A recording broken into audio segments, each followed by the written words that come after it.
This is News Today with WDW News Today. I'm Tom Corliss of WDWNT.com, and here now are the top Disney park stories from around the world for March 11th, 2022. I'm still out there traveling, so disembodied Tom again today. Disney CEO Bob Chapek has sent another email to employees and cast members of the Walt Disney Company, now apologizing for not taking a stance against the Don't Say Gay bill earlier. The letter was also shared on the Walt Disney Company website. The email reads, quote, "To my fellow colleagues, but especially our LGBTQ plus community, thank you for all who have reached out to me to share your pain, frustration, and sadness over the company's response to the Florida Don't Say Gay bill.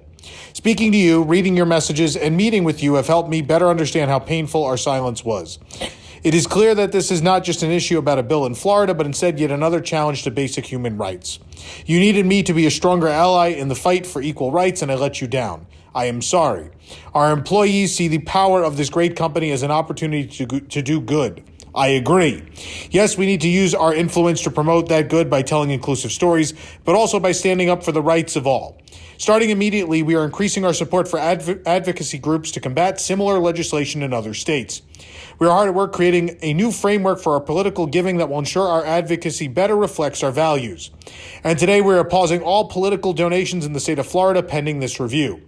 But I know there is much more work to be done. I'm committed to this work and to you all, and will continue to engage with LGBTQ plus community so that I can become a better ally.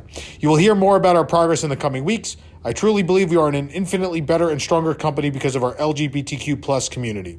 I missed the mark in this case, but I'm an ally you can count on, and I will be an outspoken champion for the protections, visibility, and opportunity you deserve."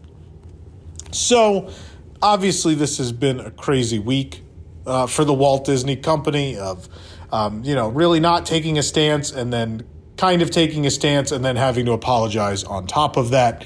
It hasn't been the best week for their PR department, I would say.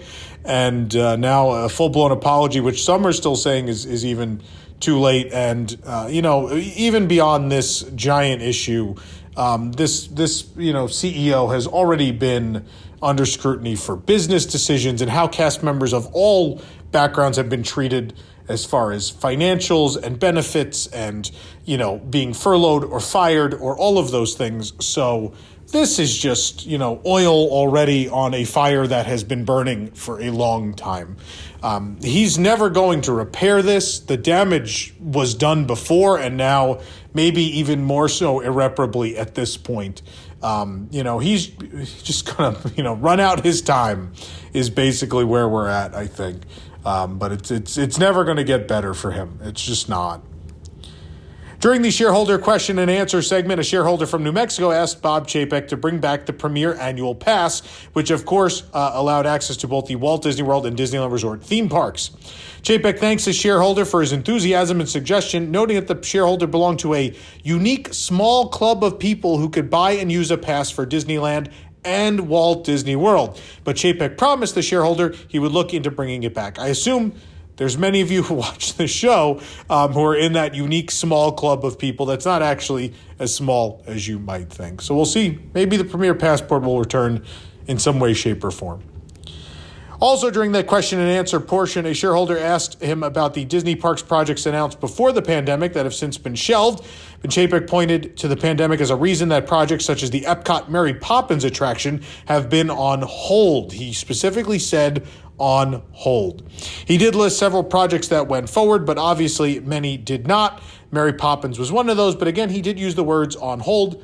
Whether or not this was just to, end the question with an answer that people would be happy with or not, we will have to wait and see. But of course, if you watch Disneyland News Today, he also mentioned that the Quinjet e-ticket attraction is also on hold, supposedly, for Avengers Campus. So we will wait and see if these things ever happen.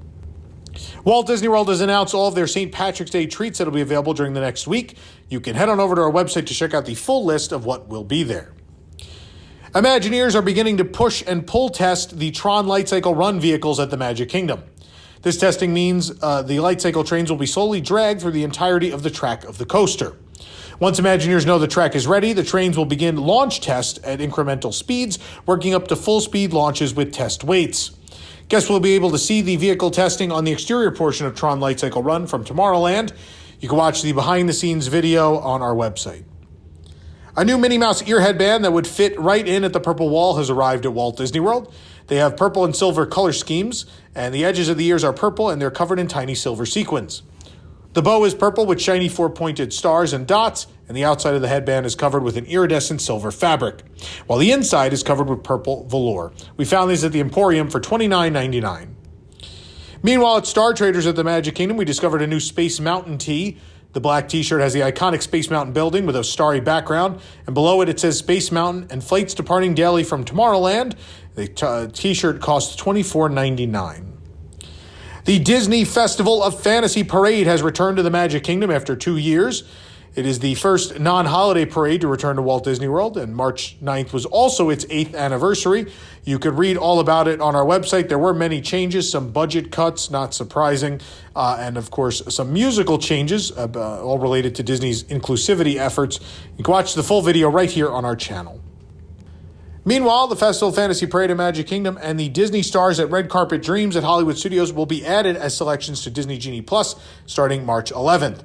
This, of course, will presumably give guests a priority viewing area for Festival of Fantasy. Imagineer Zach Ridley has shared a first look at the marquee signage of the upcoming Connections Cafe and Eatery at EPCOT. It matches the sign for the Creation Shop, which it shares a building with. Connections is just across the breezeway in the former home of the Electric Umbrella, but also a majority of what was Innoventions on that side. It will be both a full counter service restaurant and as well a bakery, which the rumor is it will be the Starbucks location for the park. A new Scented Spirit jersey inspired by Mickey pretzels is now available. The jersey is solid white, but the sleeves are patterned with salted Mickey pretzels. The Disney World D is on the left breast with the D in brown and covered with white salt like a pretzel. Walt Disney World is on the back shoulders, and the letters again turned into pretzels.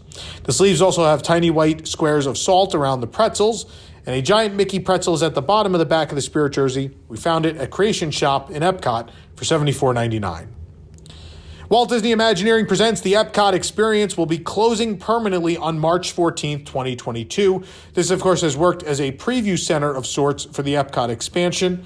Walt Disney Imagineering's Zach Ridley announced the closure on Instagram, noting the reimagining of Epcot is well underway, so the Epcot Experience is no longer needed as a preview. Of course, part of this is because they're not moving forward with many of the things that were in the remaining phases of the project, whether that was the Spaceship Earth overhaul, Mary Poppins, the festival pavilion area, all of those things. You know, even though it said they're on hold, it is weird that they're not going to be previewed anymore. And of course, the Play Pavilion, which they continue to be completely silent on at this point. Zach Ridley was very busy this week. Also in a new Instagram post, he showed off some of the load area details for the Guardians of the Galaxy Cosmic Rewind attraction, which is expected to open around Memorial Day. Of course, the first official reveal of the load area was last week, but in this new post, he said, quote, "One of the ways that we help tell the story is by infusing details into all the various functional items that make up an attraction, and this one is no different." Regarding the load gates, he notes that angular design, striking use of colors, and materials all help tell the story of a Nova Core facility. The railings, station gates, and floor markings, yes, the floor is pretty cool too, are all used to convey the experience in a way that might not be as obvious or apparent, but every detail is a choice that supports the story.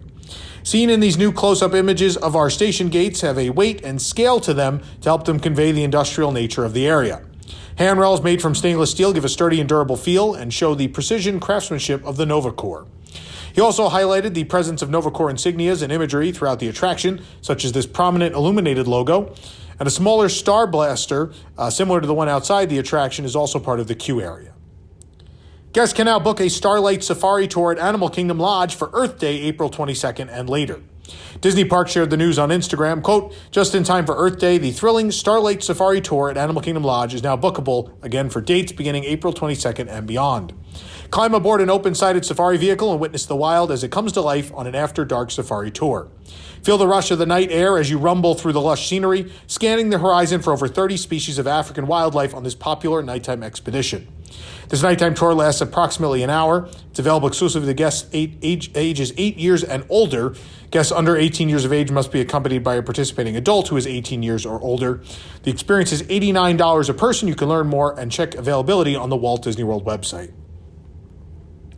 Disney has announced that Disney's Boardwalk Inn will be getting an updated lobby as well as refreshed guest rooms. The resort will have light and airy touches added to the lobby, lounge, and guest rooms. There will also be a new coffee bar off the lobby with artisanal beverages and quick bites. Guests can take them to go or sit in one of the updated seating area spaces inside and outdoors. No further information or timeline was announced about the refreshed guest rooms, but changes are also coming to other spaces. In fact, a new table service restaurant and bakery is coming soon. Storybook sweet treats and dreamy desserts will be available at the Cake Bake Shop by Gwendolyn Rogers, a new table service restaurant and bakery. Expected to open in 2023, this restaurant will offer both savory and dessert menus, along with afternoon tea service in a whimsical atmosphere that complements the magic of the idyllic charm of Disney's Boardwalk. Of course, this is expected to replace the ESPN Club restaurant, which has been closed throughout the entire COVID period. Meanwhile, the Boardwalk Bakery will no longer serve any of those baked goodies. Instead, they will become simply a sandwich shop.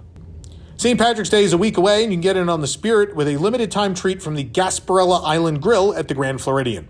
The St. Patty's Day hat treat is caramel Irish cream mousse on a shortbread cookie. It costs $7.99. The review on our website. Disneyland Paris Resort President Natasha Rafalski visited Avengers Campus at Walt Disney Studios Park, sharing a photo of the land's entrance marquee. The metallic marquee reads Avengers Campus and features a large version of the Avengers logo. Of course, it does match the same one that was installed over at Disney California Adventure. And don't forget that sometime this summer, Avengers Campus will open at Walt Disney Studios Paris. Tokyo Disney Resort is well known for its annual anniversary merchandise, even in off years without a full event. But as for the 39th anniversary, they'll be celebrating with Critter Country and Beaver Brothers Explorer Canoes merchandise. It's amazing. Really amazing. The full collection and pricing can be found on our website.